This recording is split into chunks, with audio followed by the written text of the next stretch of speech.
It's a warm afternoon. You're out in the open, when the sky behind you turns the color of a bruise. A low rumble rolls across the distance. 20 minutes before the rain, you figure. Plenty of time. Here's what almost everyone gets wrong.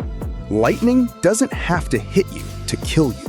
It can strike a tree 30 feet away, spread through the ground, run up one leg and down the other, and stop your heart.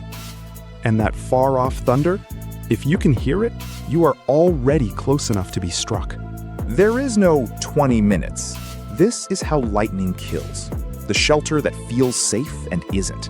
And the 60 seconds afterward that decide whether someone gets back up. You think you need a direct hit. You don't. A direct strike is the rarest way lightning kills, only a small fraction of its victims. The real killers are the bolt's leftovers, the current and sparks it throws off into everything around it. So what keeps you alive isn't dodging a bolt, because you cannot. It's not being anywhere the lightning can reach. Once a storm is in range, no spot outside is safe. The biggest killer is ground current. The charge spreads through the earth from where it strikes, and anything nearby catches it. Then the side flash, the bolt hitting a tall tree and leaping into the person under it, or contact through a fence, a pipe, or a corded phone the moment it struck. A strike stops your heart and breathing at once. The heart often restarts on its own, but the brain's breathing center stays stunned, so the body gets no oxygen and the heart quits for good. That's why a lightning victim needs CPR immediately and why it works so often. And hear this, because it saves lives.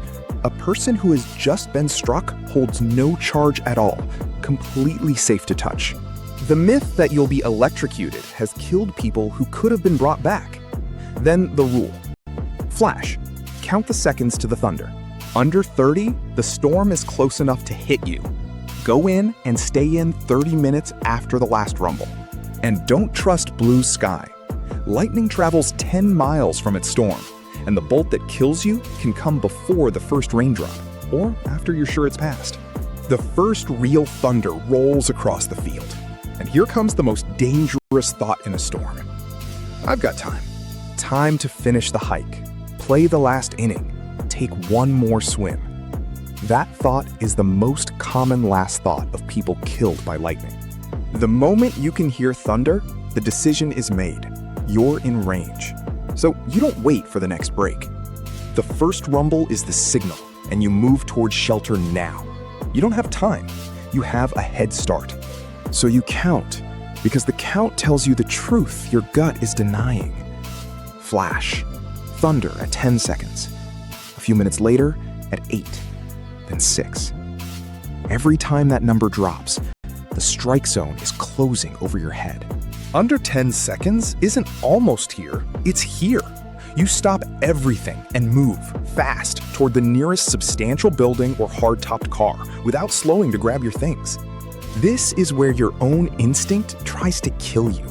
Under threat, your body wants cover, any cover, and runs you toward the worst spots. It runs you to the lone tree, the one bit of shade for 100 yards. That tree is a lightning rod, and when it's hit, the charge leaps off it into anything next to it, including you. It runs you under the open picnic shelter, the dugout, the bus stop. A roof with no walls and no wiring stops rain, not lightning. And it runs you to the metal bleachers, the chain link fence, the flagpole, the wet rope, every one a wire carrying the strike into your body. The spot your body most wants to run to is the most dangerous place on the field. Real shelter is only two things. Half measures don't count.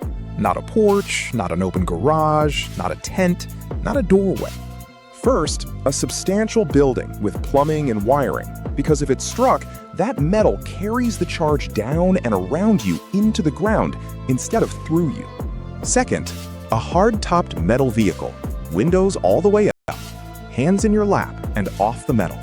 And the car works for the opposite reason everyone believes, not the rubber tires, far too thin to stop a charge that jumped miles through air. It's the metal shell, a cage that routes the current along the outside into the ground, while you sit untouched in the middle. But say there's nothing.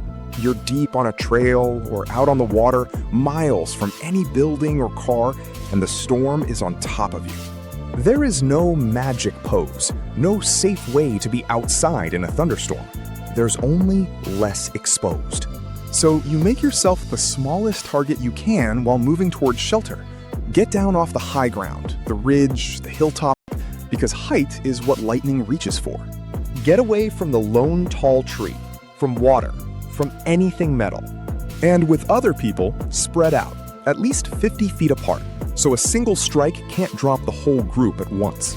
You may have heard to crouch on the balls of your feet, heels together. The Weather Service stopped calling that safe, because it isn't. It is not shelter, just a last resort while your feet carry you toward a door. And here's the twist most people never hear. Getting inside is not the finish line. A strike on or near a building rides its pipes and wires room to room, which is why roughly a third of lightning injuries happen to people indoors who thought they were done. So for the next half hour, you stay off the corded phone. You stay out of the shower and away from the sink and the plumbing. Keep clear of anything plugged into the wall and stay back from the windows. Now the worst version. The strike lands close, too close, and when your ears stop ringing, someone near you is on the ground, not moving, not breathing. And someone shouts the thing that turns a survivable strike into a death. Don't touch them, they're still charged. They are not. There is no electricity left in that body to hurt you. What stopped is their heart and lungs, and the next 60 seconds are the difference between a person who walks out of the hospital and one who doesn't. So you don't freeze. You point at one person to call for help and find the nearest defibrillator. You drop to your knees and start chest compressions immediately, hard and fast, in the center of the chest. The lightning may not have killed them. A circle of people too frightened to touch them will. Right now, you are the only defibrillator that exists. Push. Here's what a lightning death is really about. Almost no one it kills was simply unlucky, hit by a bolt out of nowhere. The hiker ducked under the only tree on the ridge, and the current leapt off it into him. The father who wanted to finish the last inning was killed by a strikeout of blue sky before the rain. The woman who dropped on the soccer field, heart stopped, completely savable, was surrounded by people who did nothing because someone shouted that touching her would kill them too. It was never the bolt. It was a warning everyone heard and no one obeyed, a shelter that felt safe and wasn't, and a myth that froze the only hands that could have restarted a heart. You can't outrun lightning, and you can't dodge it, but you almost never have to. Believe the thunder the first time, and don't be afraid to push on a stranger's chest when everyone else is too scared. Lightning kills a few dozen people a year out in the open and injures hundreds more, and nearly everyone had the time to be somewhere else. The whole rule is 5 words long. When thunder roars, go indoors. And stay there 30 full minutes after the last rumble, because the bolt from the blue kills the people who thought it was over. So, 2 honest questions.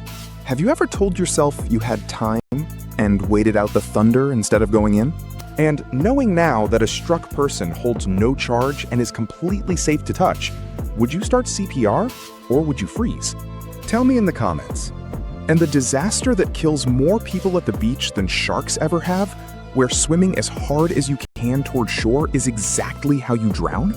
That one's next.